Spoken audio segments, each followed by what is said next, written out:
Hello students, welcome back. So today I'm going to talk about the latest Linux release for Fedora, and Fedora has released last month Fedora 39, and this is coming with really incredible new features, and I'm really excited to talk about those features. So if we talk about the security, which is of course one of the most important part when we talk about Cloud 6's initiatives with the Linux open systems and cybersecurity. So what are the security features which are there for Fedora 39? So we see it has included some of the very important libraries with upgraded and vulnerability free versions, which are GCC, Binutils, GDB, the Python we are getting now 3.12 and Rust 1.73. And it has removed some of the vulnerable libraries like SSS, Simple, IFP, and file providers. Also, now they have taken one additional step to reduce the attack surface, and you will not be any more getting X server specific services by default enabled. So they will not be enabled by default. So you have to enable explicitly if you want. And TLS and web module libraries are also updated here. So that means more and more encrypted environment you can create. When we talk about GUI here, graphical user interface, Genome Desktop coming with the Genome 45 has really amazing looks, amazing themes. You must try this, and these are available for workstation, desktop, and for servers. The new image viewer app to view your different nice pictures. You can use the community provided loop viewer, which is internally the name given by Fedora, and this is written in Rust GTK4 and libadwaita, so that is making it very lightweight also to run.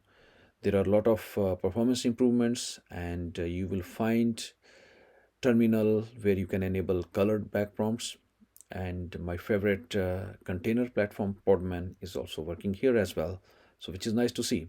In order to get it, let's go to Fedora project, or I will say just Fedora. Where is the Fedora project? We go here, we go to get Fedora, and you can see here different versions like for workstation, for server, core operating system, IoT, cloud. But for now, let's go to server side because I would like to install it on my virtual platform, and let's take a look what it is available here. Is it supporting ARM? That is the first one of my choice, and you can go for documentation here if you want to read more. Always documentation is the nice part to look through.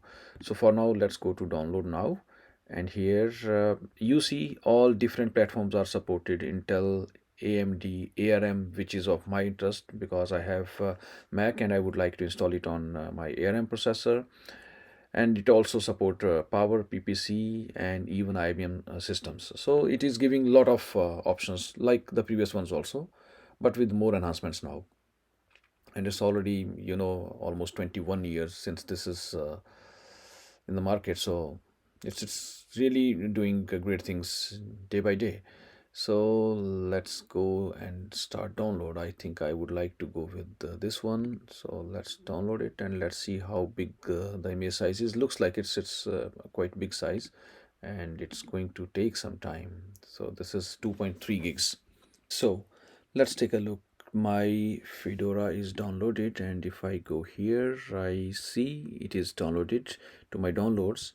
And now I'm really excited to give a try to have the installation done. Let's do that now. I will try to create my virtual machine. So I have parallel desktop. I will launch it, and then we will try to create the image now. Let's see how it goes here.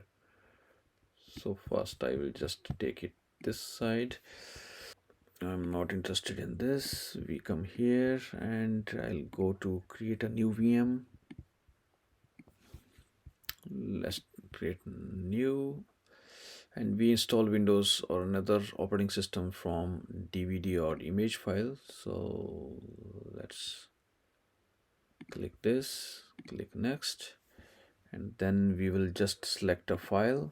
So we will go now to downloads, and in downloads we have Fedora that we are going to look for. So Fedora server. So this is the one that is of our interest. So we have Fedora here, 39. Yes, let's give a try. So it recognized it, which is good sign. And let's go to next, and I will call it Fedora Linux. This is 39, so we call it this. It needs 4.08 GB of disk space. That's fine. And then we go, so there are also options, customize settings before installation, that we can use later. Then it will ask, so like here now it is asking for how much hard disk will be utilized, and if we want to increase or decrease any of the size, that can be done here. So for now this looks okay. Hardware, if we take a look, 2 GB memory, which is okay. And hard disk, we kept disk capacity 64. I would like to reduce the capacity. Okay, but it is not allowing me here, so that means I have to keep it, or I can reduce it. Yeah, I will make it just 16 GB. Apply. Yep. Close. Okay, and that is it. We can close this now. So we have two CPUs, 2 GB and 16 GB. This is enough for the demonstration here. And then I click next to install it. Now it brings in here this nice grub version 206, and we are now going to install it.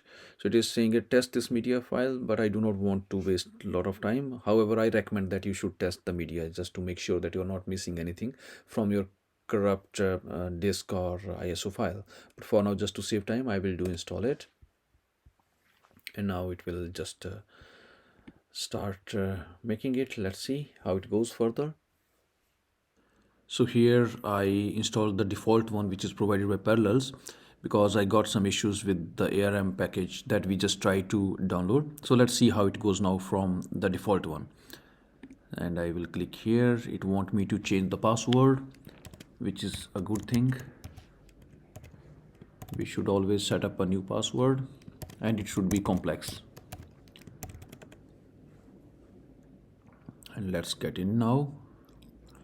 And there we go. It looks really good here, and it wants us to install, so I will give the password that we just set, and okay. So it will also install the Parallels tool, so that we can go back and forth between my VM.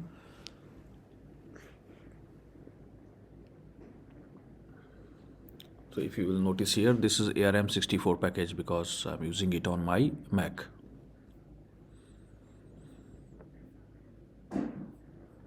Okay.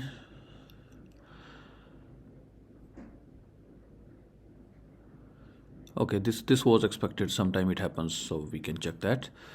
But like, this is how now you see here, this is installed, and if I go here, I can just simply type the terminal, or